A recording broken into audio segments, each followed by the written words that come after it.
Dito, Master Plumber, nasa labas. Okay, anyway, so, syempre, ating pinaka-idolong Guapings, no?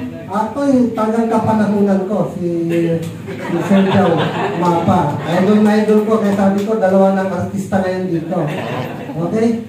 Sir, nandito yung partner mo. Okay, nahanap mo si Mark Anthony Fernandez. Lodi pa lang, Lodi Fernandez na. Okay? So, anyway, hindi ko na po kayo isa-isahin lahat, no? But then I would like na lang to mention all our team from D-Corp. Sambaksak naman dyan. Thank you sa support ng D-Corp. Huwag tanong mag-brown out mamaya. Ha? Kasi nakakaya kay Sir Leodrin sa mga bisita natin. Pero 99.99% reliability ang D-Corp. Saludo po ako sa inyo. Huwag na kayong bumili ng generator pag D-Corp ang pinag-usapan. Totoo po yan. Okay? And of course, sa LGU Santa Barbara, mga sirs, pakitaas yung mga kamay, tumili-recognize. Maraming salamat din po sa support ninyo. Sila po yung pinapunta dito ni Mayor Saplan. And hindi nga po natin na lang po natin yung pagdating ni Mayor Saplan. Although sa niya talagang darating po siya.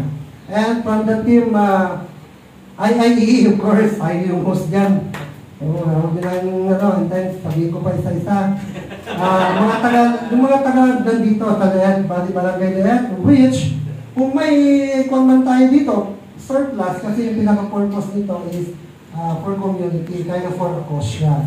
Mayroon tayong ticket, at the same time, marami tayong mga sponsors, of course. Hindi ko kakalimutan mga sponsors natin. We have at least mga 10 companies na nag-sponsor dito. Nandyan si Adida! Bida! Yung mga gustong kumuha, sa akin na kayo, nakipag-coordinate. Magmi-meeting tayo dito, libre. Yung mga pakakainin ko kayo. Ha? Kung mga gustong makipag-usap kayo, dito po tayo. At nandyan din po, although wala yung ibang sponsor, pero nagbayad pa rin sila, okay lang yun, bawas ng gastos. Maganda yung dalawang sponsor. Ha? Pumunta, ito gastos, walang gastos, hindi pumunta. Okay, hindi natin isa-isahin, basta kayo po yung may sponsors, salamat sa inyong lahat. Okay? So, well, welcome to this very first ever event na magaganap po dito sa Black Cross Pizza, the IIEE Bayanihan Chess for a Cause. Salamat po sa pagpunta. Okay, so may I call now our special guest, Gian Union Torre, to inspire us, particularly the kids who are here.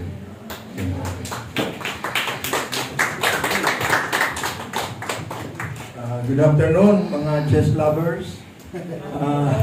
Chess lang, ha? Anyway, very happy ako na very active kayo dito sa pag-promote ng chess, no? Mga engineers, actually, mga engineers usually, parang chess din kasi solving problems and all that. So, nakaka-relate yung mga engineers sa chess.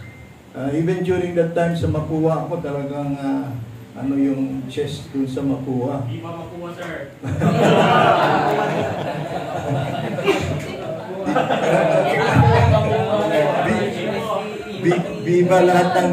Viva lahat ng engineers sa lahat ng colleges, okay? And, universities.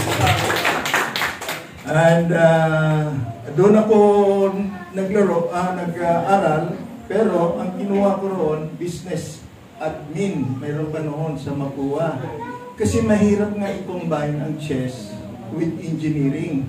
Although ang forte ko, more or less sa solving problems ng high school ako. Pero mahirap talaga i-combine ang chess. Kasi during that time, parang pro na ako sa chess nasa national championship na ako. So, kinuha ko lang yung hindi masyadong mabigat na subject. Yung business administration. Ngayon, bakit sa Mapua? Kasi ando doon yung brothers ko, especially yung electrical engineer na brother ko, may team kami, may team doon. So gusto nila full force. Kumbaga, lumakas yung Mapua team. And true enough, ang Mapua yung nag-champion. Ang tawag namin noon, intercollegiate. Wala pa yung ano noon. Wala pa yung, hindi pa kasama ang chess, yung NCAA, at saka yung UAP. Actually, mga 1976 ata na recognize o nasama ang chess dito sa NCAA at sa UAAP. So, anyway, very happy ako na despite yung mga katayuan ninyo na involved kayo sa mga importanteng gawain sa ating bansa, meron pa rin kayong time na mag-chess, i-promote din ang chess at the same time pag nakikita kayo ng mga bata, di ba? Sabihin nila, itong mga engineers, talagang magaling mag-chess, di ba? And anyway, very important kasi na pinopromote din natin yung ating iba rin kasi yung pag-iisip sa engineering iba rin yung sa chess. So in the process, napopromote natin yung ating isip. Marami kasi mga sports, physical. So, kawawa naman yung mental natin kung hindi rin natin napopromote. Alam naman natin na dapat pareho nating pinopromote ang ating mental and physical kings. Yan ang tawag ko yan. And hopefully, yan, buti nga natutuwa ako may mga kabataan dito dahil gustong-gusto ko rin, iba na lamang na pagkabata pa lang na-involve na sa chess. And hopefully, kung ano man yung natutunan sa chess, ma-apply sa buhay. Yun lang ang parati kong sinasabi. Bakit? Paano ma-apply? Hindi ba pag nag-chess tayo, hinahanap natin parati yung best move? Kung magkaroon tayo ng ganitong attitude, hindi lang sa chess, kundi sa buhay, di lalong mas maganda. Of course, mas maganda, good moves ka na sa chess, good moves ka pa sa buhay. Pero kung, minsan mahirap naman talaga mag-champion, di ba? Importante, champion tayo sa buhay. Okay? And parati kong inuulit-ulit na yun nga, i-encourage natin ang ating mga kabataan, i-promote yung mental king, physical king, and the most important of all, yung spiritual king. Okay? Very important yun. Kasi, ano naman ang ganda? Magaling ka nga sa iyong ginagawa. Malusog nga yung pangangatawan mo. Pero, doon ka naman sa, sa maling side. Hindi ba? Doon ka sa kasamaan or whatever. Very important na parati tayo na sa good side. Di ba? Para na po promote yung kabutihan. Okay? Amen. So anyway, thank you na meron tayong opportunity na ganito.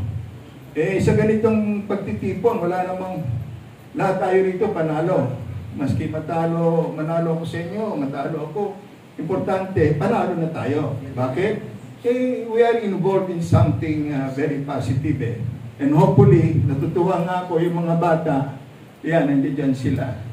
And ulit-ulitin lang natin sa ating mga kabataan kung ano yung natutunan natin o attitude sa chess na parating hinahanap ang good moves, ma-apply nila sa buhay.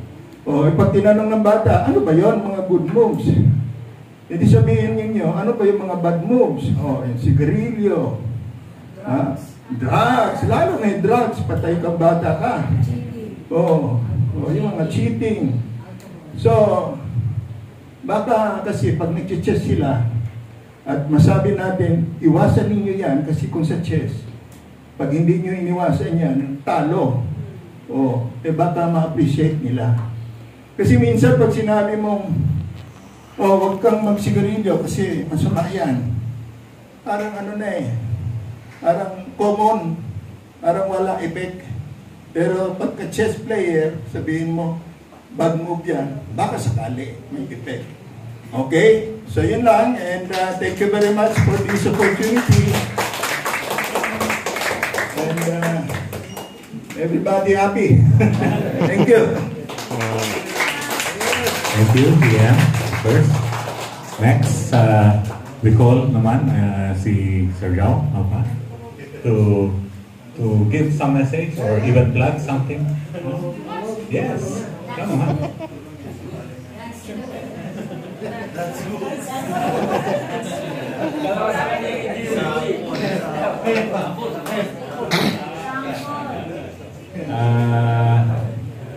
Ayoko tumayo dahil gusto ko dito ako sa gitna eh. Inabay sa akin ni GM April eh.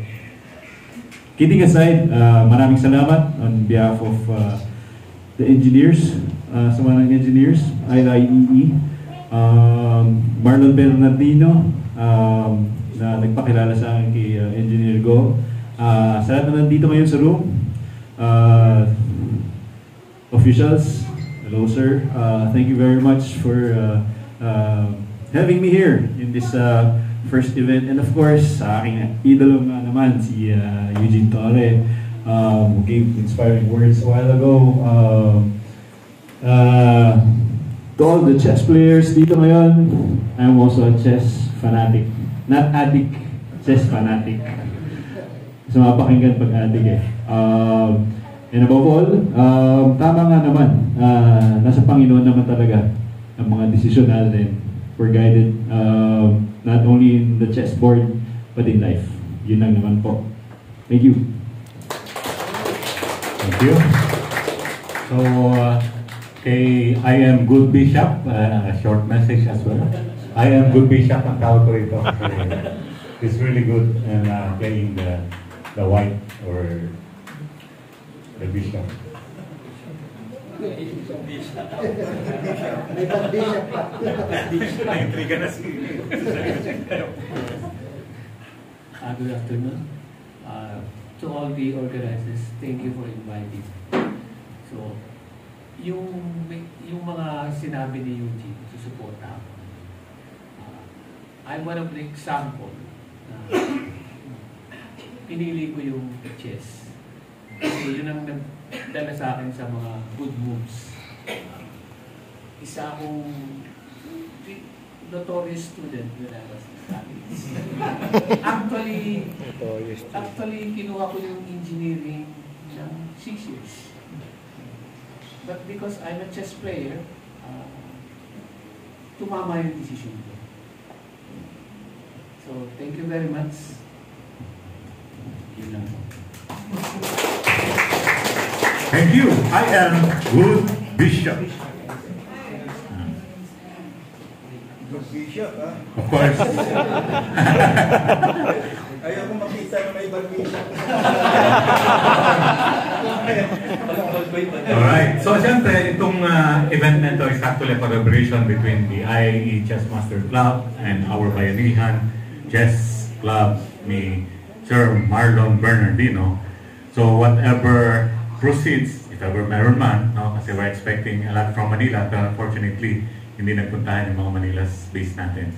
Kaya maraming salamat sa mga taga-Pangasinan who really walk in for this event nung nakita nilang si Sir Eugene pala ang bisita natin. So, Marlon, can you speak something here? Kasi ang magiging proceed dito is for the chess materials for children development, as well as we'll have a community project like lighting, no? Yung ating, lalo na yung mga hindi narating ng mga street light coming from the LGU, baka yun ang tutulungan natin, no? But when we visited the mayor, ang naging promise niya agad is ilalagay niya ng solar lights halos lahat ng mga madidilim na lugar ng nakasakop niya sa Santa Barbara. Okay, Marlon. Maraming salamat, Engineer Alan. Actually, napag-usapan namin ni GM Eugene dati ito nang kasama namin si GM Jason. But maybe in the future, mas maraming celebrity kasi nga, syempre, ang hirap kasi magdala ng celebrity, especially kung province. Like, kung siguro, kung nasa Metro Manila, nandun sila. Pero nasabi ko kay Tito Yuch dati to, remember ni Tito Yuch yung New Celebrity Chess Challenge. At then, ang nasabi ko kay Engineer Alan, with the cost, okay naman. But si Jao Mapa, nung na-mention ko kay Joe to, very supportive. At nang sabi ko mag-happen to, invite natin yung grupo ni Atty. Reddy. Kasi yung grupo po ni Atty. Reddy Balarban, kasama po yung Magchuy na Garcia at si Vice Mayor Snooki. Magkalapit na po tayo, binalunan ako po sa Romeo si Snooki. Actually po ako po yung nagsusulat sa inyo.